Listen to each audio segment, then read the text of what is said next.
गिबियावनो आङो बयखौबो खुलुमग्रोबाय। आंखौ लिंहरदोंमोनबाबो गिबि बेखेवगिरि हिसाबै डक्टर नीलु स्वर्गियारिमोन।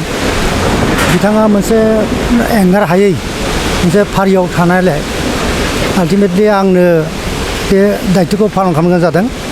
आङो गोजोनदों बिथांमोना जे आंखौ लिंहरदों। दिनै सेरेगा फाउन्डेसननि जिथु स्कुल 2017आवनो बिथांमोना खुलिजेनदोंमोन।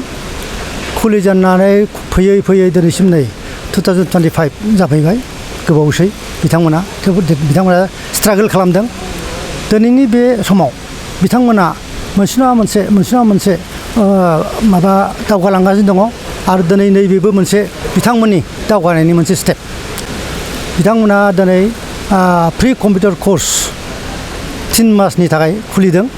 उनावहालागै बे फ्रि कचिं सेन्टाराव हयथ' मोनसे रेगुलार जालांबाय थागोन आरो मोनसे लामसाम माबा मोनसे एमाउन्टनि हयथ' जाहैनो हागौ। जियानो जाथों बे कम्पिउटार कर्स खुलिनायखौ आं जोबोद गोजोननाय मोनदों। मानोना बे जायगानि गथ'फ्रा, बे स्कुलनि गथ'फ्रा बिसेस करि गोजानाव थांनांलिया। इभेन सारिआलिनिफ्राय एसे जानगाराव जायोब्लाबो नैबे जायगाया सारिआलियावबाबो थांबावनांलिया, बा उदालगुरि बादि बा धेकियाजुलि बादि तेजपुर बादि बेफोरबायदि जायगायाव थांनानै बिथांमोना बेखौ शिक्षाखौ लानो गोनां जाला, कम्पिउटारखौ सोलोंनो गोनां जालिया। गतिके बे थांनाय फैनायनि ट्रेन्सपर्टेसनाबो बिथांमोना बारग'बाय। ओंखायनो जाय बिथांमोना बेयाव दं, बिसेस करि बेयाव फरायनाय गथ'फोर, बिसेस करि फरायसाफोर फरायसुलिफोर, बिथांमोना बे सुबिदाखौ लाथारनांगौ।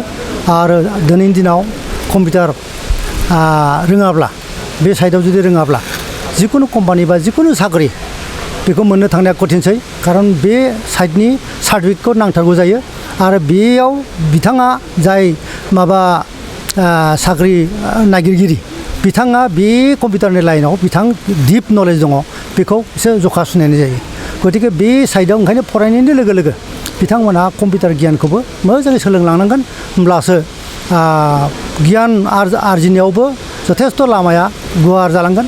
आरो कम्पिउटारखौ जुदि रोङाब्ला गियान आरजिनायावबो बिथांमोना एसे लिमिटेड जाहैगोन।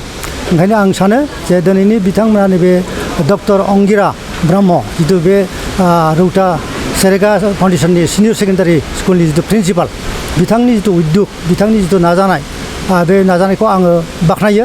आरो बिथांनि नाजानायजों जिथु दिनै जागायजेननाय, बेयो डेफिनेटलि गोबां गथ' गथायनोनो मोनसे सोलोंलांनायनि, कम्पिउटारखौ रोंनायनि मोनसे गिदिर मोनसे खाबु होगोन। आं बेखौनो बुंबाय। गोजोन्थों।